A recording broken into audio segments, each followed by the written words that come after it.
nakakabilib itong si Mayor Isko Moreno dahil hindi ito takot. Hindi ito takot na banggain ng mga congressman sa kanyang lungsod, mga kababayan. No? Ibang-iba si Mayor Isko Moreno, mga kababayan. No? Hindi katulad ng ibang mga mayor ay takot sa mga congressman, mga kababayan. Kasi ang congressman, meron silang legislative power, mga kababayan. No? Kapag galit ka, ikaw ay isang congressman, galit ka sa isang mayor, kinakalaban ka ni mayor, pwede mong ipatawag ang mayor sa Kongreso in aid of legislation kapag mayroon kang query. No? Subalit, ibang-iba itong si Mayor Isko Moreno, mga kababayan. No? Binabanatan niya, binabalaan niya ang mga congressman sa kanyang lungsod. Kabilang na dyan si Congressman Joel Chua, mga kababayan, no?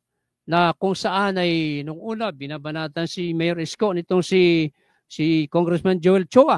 Ngayon, dahil sa pagkaupo no ni Mayor Isko Moreno sa kanyang inaugural speech, no? Unang araw ng kanyang pag-upo sa City Hall ng Maynila. Inaugural speech ay agad niyang binanatan, binigyan ng babala ang mga congressman, ang mga politiko sa lungsod ng Maynila na huwag siyang susubukan, huwag magtatayo ng mga illegal structure sa lungsod ng Maynila. May katwiran. Kasi napakasikip na ng Maynila. Maglalagay ka pa ng mga barangay hall sa gilid ng kalsada, mali yun. Maglalagay ka ng mga barangay hall sa harapan ng eskwelahan. Obstruction na yan. Talagang wala. Dapat maghanap kayo ng mga lote na pwede ninyong pagtayuan ng mga barangay hall at hindi dapat binabandera ang pangalan ng mga politiko dyan sa lungsod ng Maynila. Kasi alam naman natin, mga kababayan, ang Maynila ay kabisera ng ating bansa, mga kababayan. Capital of the Philippines, Maynila is the capital of the Philippines, mga kababayan niya. Kaya, ganun na lamang katapang si Mayor Isko Moreno. Ika nga, may political will, no? Napakarami raw iniwanan na mga utang ni dating Mayora Lacuna, no? Hani Lacuna, Kung di tayo nagkakamali, parang may naiwan yatang utang na 8 billion ba, mga kababayan? 10 billion, saan mo yan dinala, Mayora Hani Lacuna ang 10 billion. At ang balita natin, sa loob lamang ng isang araw, ay nagkaroon din, pakita natin si Mayora Hani Lacuna, sa loob din ng isang araw, ay nagkaroon ng cash advance. Cash advance ang mga empleyado ng Maynila nung panahon ni Mayor Hani Lacuna, mga kababayan. Sus marasip, mga kababayan. Anong klaseng panunungkulan yan? Na sa isang araw lamang ay nakapag-cash advance ang mga empleyado dyan sa Maynila ng 300 million, mga kababayan. Sa loob ng isang araw lamang. Grabe, Saan dinala yung pera na yan? Marami pang pwedeng ipagawa dyan sa mga pera na yan na nawala kung sakaling iyan ay hindi ma-recover, no? Ng pamahalaang lungsod ng Maynila. Ngayon dito, tayo umaasa na sa panahon ni Mayor Isko Moreno ay magtuloy-tuloy na ang progreso ng Maynila at mabigyan ng kabuhayan, mabigyan ng bukod sa kabuhayan, mabigyan ng trabaho ang mga taga Maynila, mabigyan ng mga bahay yung mga kababayan dyan ni Mayor Isko Moreno sa lungsod ng Maynila, mga kababayan. Saan ka naman nakakita? Hindi pa nakaupo si Mayor Isko Moreno bilang Mayor ng Maynila, ay agad na siya nagpalinis, mga kababayan. Sana ganyan lahat ang mga mayor sa Metro Manila, lalo na sa mga mayor sa mga probinsya, no? Dapat yung mga mayor wag nilang atupagin ang pamumulitika, paghihiganti sa mga kalaban nila sa politika, paghihiganti sa mga opisyal ng barangay, na kapag hindi sumuporta ay kanilang babalikan. Sana huwag ganon. Ay si Mayor Isko Moreno talagang sa trabaho lamang. Ang gusto niya, lahat ng mga barangay official ay nagtatrabaho, maglinis sa kanilang mga barangay at dapat sumunod sa rule of law. Ipatupad ang tamang batas, magtrabaho ng tama. Dahil nakita natin din si Mayor Isko Moreno talagang may political will, mga kababayan. No? O ito, panoorin natin ang balitang ito kung paano binalaan ni Mayor Isko Moreno ang mga politikong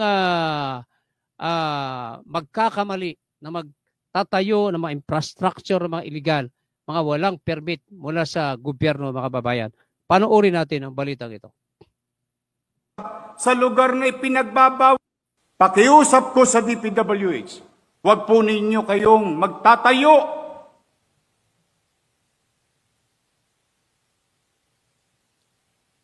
Pag kayo magtatayo ng gusali o infrastruktura sa lugar na ipinagbabawal ng batas, saan ka nakakita? Pera ng congressman.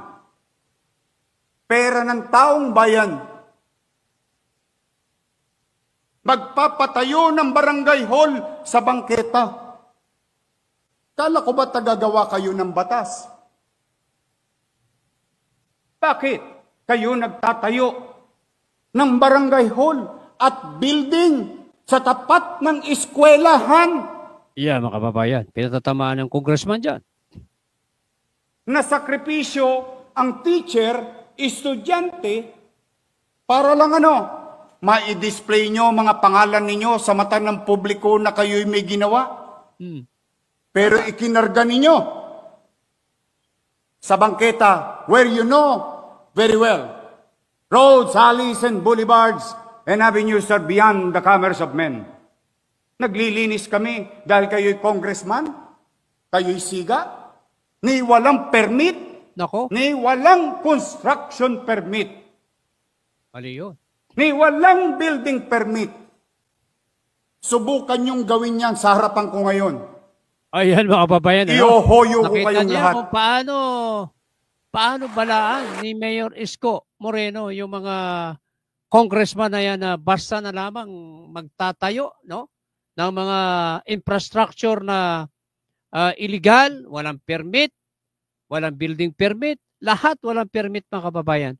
Mali nga naman kasi lahat ng proyekto kinukuha ng permit yan. How come na nangyari yan? Sa panahon ni Mayor Lacuna at ngayon lamang nalaman ni Mayor Isko Moreno yan na may ganyang mga sitwasyon. No? Kaya talagang nakakabilib si Mayor Isko Moreno, mga kababayan. So, okay, mga kababayan. Diyan natin hinahangaan si Mayor Isko Moreno, mga kababayan. Isang politiko, isang alkalde na may political will. Sana lahat ng mga mayor ay ganyan, no? May paninindigan, may tapang, pagmali, questionin. Hindi katulad ng ibang mga mayor, takot sa mga congressman. Dahil siguro, takot sila ipatawag dyan sa kongreso, mga kababayan. Kaya sumasaludo tayo kay Mayor Isko Moreno, mga kababayan. Okay, iwanan natin ang issue na yan. Magbasa muna tayo ng ating mga nakikinig. Sir Lino Espinosa Lim Jr., nasa tama naman talaga si Mayor Isko. Kaya ramdam ng nasasakupan niya ang pagmamalasakit ni Mayor Isko sa mga Manileño. Kaya ibinalik siya ulit sa posisyon bilang alkalde ng lungsod. Yan ang mga kailangan nating leader, kaparehas din ng ginagawa ni Mayor Vico Soto. Sila yung mga leader na may political will. Nakuha nyo, mga kababayan? No? Tama si Sir Lino Espinosa Lim Jr. Yung nabanggit niyan, dalawang mayor magagaling Talagang ika nga ay may political will, may tapang sinasabi ang mali, binabanatan ang mali, binabanatan ang makurap. Dapat ganyan, mga kababayan. Kaso ang problema, may mga politiko na hindi naman nagtatrabaho, naghihintay lang ng biyaya doon sa kanilang opisina, nagpapalamig sa kanilang mga air condition na opisina. Nakita mo si Mayor Isko, ang Divisoria napakalinis na ngayon. Grabe, political will, mga kababayan. Simple lamang yan. political will, pag may political will ka, talagang magagawa mong lahat lalo kung ikaw ang mayor. Ha? Ayan, shout out kay John Artos. Okay, Gloria Castillo, shout out, Ma'am Gloria Castillo. Mula dyan sa Israel, ano, Ma'am Gloria Castillo. Salamat sa napakaraming nanonood, sa megit 100 na nanonood sa ating YouTube live at sa ating programa. So, yan, nakakabilib talaga, no? Si Mayor Isko Moreno sa kanyang political will, sa kanyang tapang paninindigan. Mabuhay ka, Mayor Isko Moreno. Palakpakan natin si Mayor.